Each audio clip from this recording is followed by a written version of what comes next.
A hip injury. Right.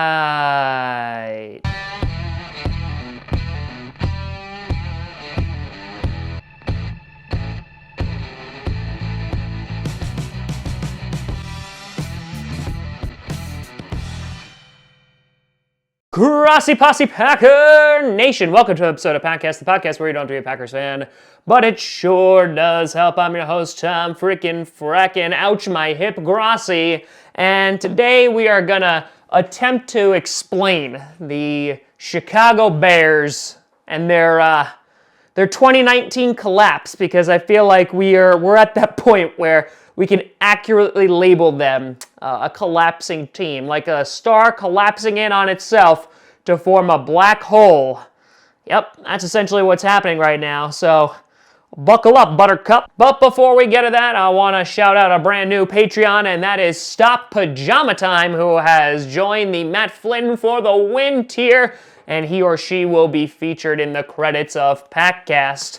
I am a little confused because pajamas, I don't know if it's like stop pajama time, like that kind of thing, or if it's like we shouldn't wear pajamas anymore. And if it's the second one, why?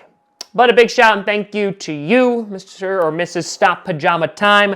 If you're interested in some cool rewards, check out patreon.com/TomGrossiComedy. Now, oh boy, we've done a few videos on the Bears this season, and none of them have been good. We looked at Mitch Trubisky and how he wasn't the entire problem in Chicago, and we talked about the Bears just struggling overall, losing to the Saints and losing all hope, and all that is good. But there was a little glimmer of hope last week as they beat up on a Matt Stafford-less Detroit Lions, and Trubisky threw 3 touchdowns. It seemed that all was well, at least for the hottest of seconds. And then fast forward to last night, the Sunday night football game, which I just had the distinct pleasure of streaming.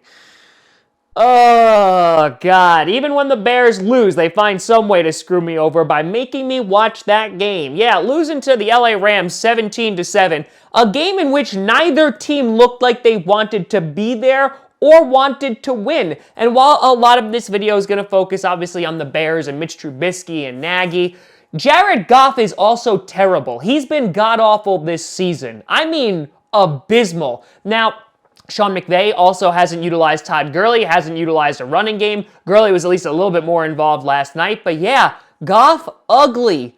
Ugly, ugly, ugly. Maybe that'll be another video. It's not this one, but in other words, the Bears could have and should have won this game at many points, but let's break it down. First, let's look at Mr. Mitch Trubisky. 24 for 43, which, by the way, let's stop again right here. I feel like it's deja vu. Why are you making Mitch Trubisky throw 43 times, for the love of God? Now, I understand that the running game really wasn't working out, right? Cohen, 9 for 39. Montgomery, 14 for 31.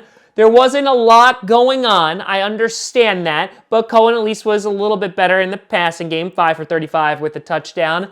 But yeah, 43 times, huh? Got 190 yards, 1 touchdown, and 1 interception. And he made some great throws. He made some abysmal throws. He got sacked 3 times. He was pressured a whole lot. And the play calling overall was just the hottest of garbage. But fast forward a little bit until you get to 3 minutes left in the game. They're down by 10. And they pull Mitch Trubisky. Matt Nagy is seen on the sideline with Mitch and having an emotional conversation, and then he gets pulled, and Chase Daniel comes in to do absolutely nothing with that offense. But then again, you couldn't really tell. It actually took me a play to realize that Mitch Trubisky wasn't in, because that's how ineffective their offense was as a whole last night. Now, Now, last night, I looked at that and I said, that's disgusting. That is abysmal. That should not happen. As obviously, Trubisky hadn't been playing amazing, hadn't been playing great, wasn't god-awful.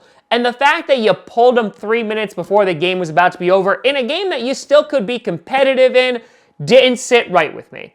And today they're coming out and they're saying that he suffered a hip pointer on his right hip, and so that's a contusion to the hip. They said that he suffered it at the end of the first half in the second quarter, and it got the doctors checked him out at halftime, got progressively worse, and to the point where Trubisky couldn't sit down on the sideline when the offense was off the field, and there you go. They pulled him, and Nagy said, he had a very emotional conversation. It was, trying to get Trubisky to be honest with him. Trubisky wanted to continue to play, but for health reasons, not for his play, as Matt Nagy said, he pulled him. Now, this account of things has been met with a ton of skepticism from myself and Bears fans and the NFL fans alike. But you know what? I think we're at the point where it doesn't even matter if it's true or not. Because if it's not true, then we all see for what it really is, and it's Matt Nagy not having any confidence in Mitch Trubisky, and kind of really just putting the dagger in the Bears 2019 season. If it is true, the problem is that the fans, and I would say probably some members of the team, but that's all speculation, but at least Bears fans are assuming that he's lying. This has gone from the coach of the year, in which he was being paraded around Chicago as this offensive genius and this wonderful man, to now being doubted when he's saying that his QB is injured. That's a problem. That's a real big problem. In half a season, the majority of Chicago has done a complete 180 on Matt Nagy, and it is getting ugly. Now, Matt Nagy deserves a ton of criticism, not just for potentially pulling out Trubisky, which if he's doing it for his health, he made the right move, but good God, man, the play calling, as it has been all year, has been abysmal. Going for it on 4th and 9 when you're in field goal range. I know Eddie wasn't doing so great, missed 2 field goals, which, by the way, he has to be pretty thankful that the majority of the heat is actually not on him from last night. 3rd and 1, Trubisky in shotgun, and Montgomery behind him, and they both pull out to the left, and Trubisky just abandons the play and throws the ball over to Montgomery when there's 2 defenders already surrounding him, and they don't get a first down. Shocker. Terrible play calling there. 7:49 left in the 4th quarter. They're losing by 3. They punt on 4th and 1. Yes, they were in their own territory, but a complete lack of aggressiveness, and they just were like, yep, this is pretty much over.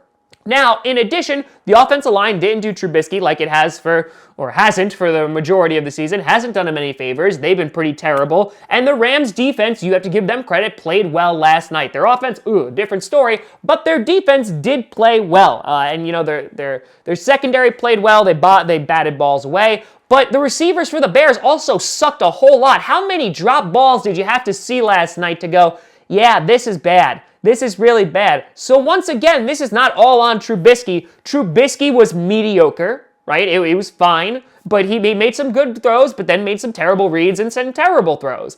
And I think it's a matter of, again, you can't put this all on Trubisky. But at this point, sitting at 4 and 6, what do you even do at this point? Now, Nagy came out and said, listen, he's the starter if he's healthy 100%. Now, pointers can be, I looked it up on the internet, could take 1 to 3 weeks to heal. It's going to be very interesting to see if that rings true. Because at this point, Nagy, it seems, has no confidence in his QB. I don't think he has confidence. This offense has been abysmal all year. So in their first 10 games, the Bears, in the first half, have only scored double digits 3 times. 2 of those just being 10.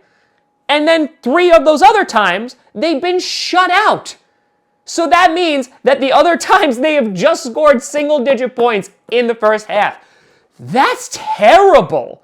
That is bad. And you know what? I don't think their defense has lost a bit of a step, whether it's Vic Fangio or whether it's the loss of Akeem Hicks, which is obviously pretty detrimental to the team. Who knows? Maybe Amos back there, it's suffering a little bit. Their defense still in yards, total yards allowed. They are 8th, so they're still in top 10. In points, they're 4th. They're still in top 5, so I would still consider them a very good defense. But their offense, for yards, total yards, 30th, and points, they're 28th. The offense has been costing them games all season. And at this point, playing against a terrible LA team who, good God, saying they are suffering a Super Bowl hangover would be the understatement of the year.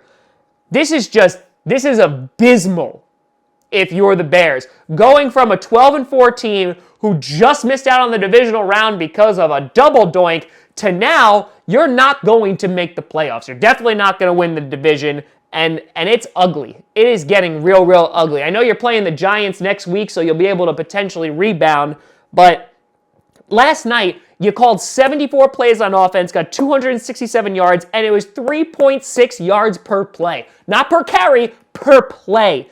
That is bad. And so now all the finger pointing starts. There's a lot of finger pointing at Matt Nagy about him getting potentially run out of town, which, again, you loved him last year, and that's a quick turnaround. But again, your defense was the one that kept you in the majority of, was winning games for you last year. You have Trubisky, in which who knows if he is going to play. Who knows if he's a free agent after next season, which, unless they extend a fifth-year option, which at this point, I don't even know if they're going to do that. A lot of fingers being pointed at Ryan Pace for drafting Mitch Trubisky, and it just seems like there is an utter collapse going on. And while Packers fans are worrying about wasting Aaron Rodgers' prime and his career, and that's that limited window, the Bears are looking at it like their defense, right? You only can have a top 10 defense for so long. You can only have Khalil Mack for so long, who has also been struggling with the absence of Akeem Hicks. He's basically been a non-factor on defense, especially compared to last year. And so right now, looking at Chicago, something needs to change. And it might just be that the house just needs to get clear. They just need to clear house completely. Maybe you do need to start over fresh. But at that point, then you're acknowledging that you're rebuilding while you're still paying a whole lot of money to that defensive side of the ball. And the one good thing of note is while the Rams are stuck paying Jared Goff, who is sucking terribly this year, you haven't played Trubisky yet. But listen, the cap train is going to be coming. And looking at the draft, right, you gave up a bunch of picks for Khalil Mack. Maybe it's tough. It's tough to watch because the game is more fun when the NFC North is more competitive, and it's not the purple incarnations of Satan. And just to see this complete and total collapse that has occurred this season. And they're 4-6. Like, listen, no one's saying, hey, the Bears can run the table, because no one believes it. Not with these numbers. And I think it's just a matter of that there's so much faith lost at this point in the coach, in the QB, in the GM, that I think that after this season, depending on how it ends, there's a lot to consider. Your offensive line needs a lot of work, and your offense needs to just find its pulse, because right now, it's just dead. It's dead, Jim, and it ain't coming back. So, Bears fans, I feel for you. I do. I feel for you, because I want to beat you when you're the best, and right now, the Bears certainly are not the best. So I'm curious to seeing what you believe. Do you think it's time to just clear house? Who do you think needs to go? Is it Trubisky? Is it Nagy? Is it Pace? Is it all three? Let me know what you think down in the comments below. You can always find me at TomGrossiComedy.com or at TomGrossiComedy on the social media that you see below. Check out podcasts on SoundCloud, iTunes, Google Play Music, Spotify, and of course YouTube. And a big shout and thank you to all the Patreon members over at patreon.com/TomGrossiComedy. But I'm Tom Grossi. Thank you so much for watching. And as always, go Pack, go.